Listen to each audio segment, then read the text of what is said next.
Planet of the Fakes Global News. And Pigsty News. T4 Program. Alternative title, T4 Euthanasia Program.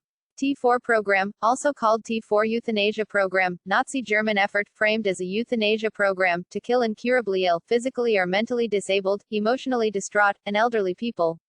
Adolf Hitler initiated the program in 1939, and, while it was officially discontinued in 1941, killings continued covertly until the military defeat of Nazi Germany in 1945. T4 program. A former T4 killing center in Hartheim, Austria. Dralon. T4 program. Quick facts. DATE 1939C. 1945. Location Germany. Participants Nazi Parteikontext Holocaust. Key people Adolf Hitler. Elfried Los Wachtler. Related topics Euthanasie. August Chambermental Disordernazis. Old age. In October 1939, Hitler empowered his personal physician and the chief of the Chancellery of the Führer to kill people considered unsuited to live. He backdated his order to September 1, 1939, the day World War II began, to give it the appearance of a wartime measure. In this directive, Dr.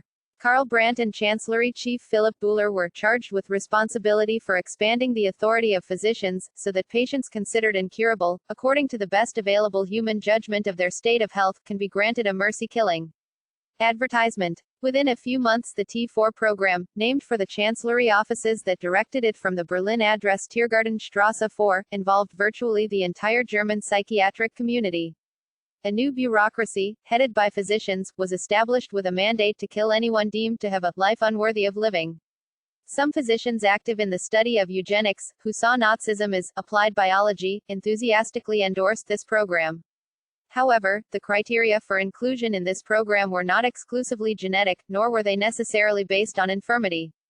An important criterion was economic. Nazi officials assigned people to this program largely based on their economic productivity. The Nazis referred to the program's victims as burdensome lives, and useless eaters.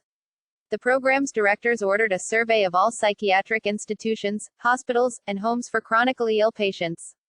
At Tiergartenstrasse 4, medical experts reviewed forms sent by institutions throughout Germany but did not examine patients or read their medical records.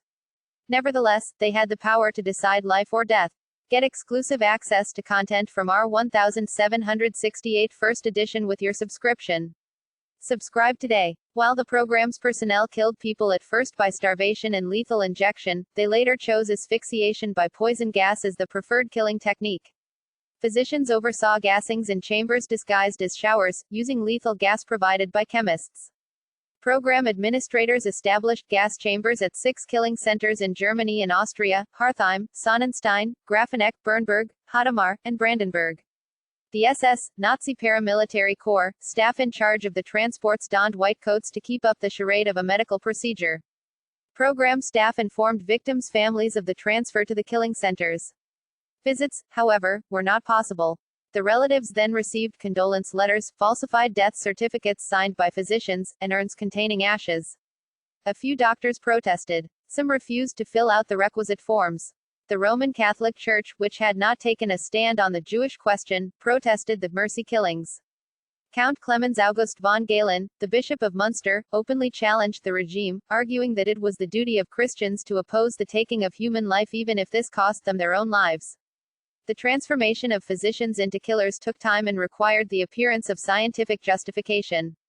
Soon after the Nazis came to power, the Bavarian Minister of Health proposed that psychopaths, the mentally retarded, and other, inferior people be isolated and killed. This policy has already been initiated at our concentration camps, he noted. A year later, authorities instructed mental institutions throughout the Reich to neglect their patients by withholding food and medical treatment. Pseudoscientific rationalizations for the killing of the unworthy were bolstered by economic considerations. According to bureaucratic calculations, the state could put funds that went to the care of criminals and the insane to better use, for example, in loans to newly married couples. Proponents for the program saw incurably sick children as a burden on the healthy body of the Volk, the German people. Wartime is the best time for the elimination of the incurably ill, Hitler said. The murder of the handicapped was a precursor to the Holocaust. The killing centers to which the handicapped were transported were the antecedents of the extermination camps, and their organized transportation foreshadowed mass deportation. Some of the physicians who became specialists in the technology of cold-blooded murder in the late 1930s later staffed the death camps. They had long since lost all their moral, professional, and ethical inhibitions. Like the Judenrat Jewish Council, leaders during the Holocaust, psychiatrists were able to save some patients during the T4 program, at least temporarily, but only if they cooperated in sending others to their death. The handicapped killing centers developed gas chambers like those later used at extermination camps. As the extermination camps did later, the handicapped killing centers installed ovens to dispose of dead bodies.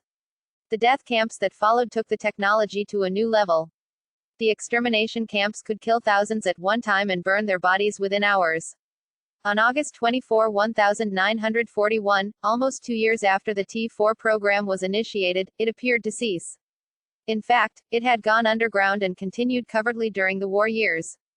While the program claimed over 70,000 victims during its 2 years of open operation, the killing centers murdered even more victims between the official conclusion of the program and the fall of the Nazi regime in 1945. The total number killed under the T4 program, including this covert phase, may have reached 200,000 or more. The official conclusion of the T4 program in 1941 also coincided with the escalation of the Holocaust, the culmination of Nazi programs to eliminate those deemed an embarrassment to the master race. Full video link in the description. Like, comment, share, subscribe, hit the little bell, and if you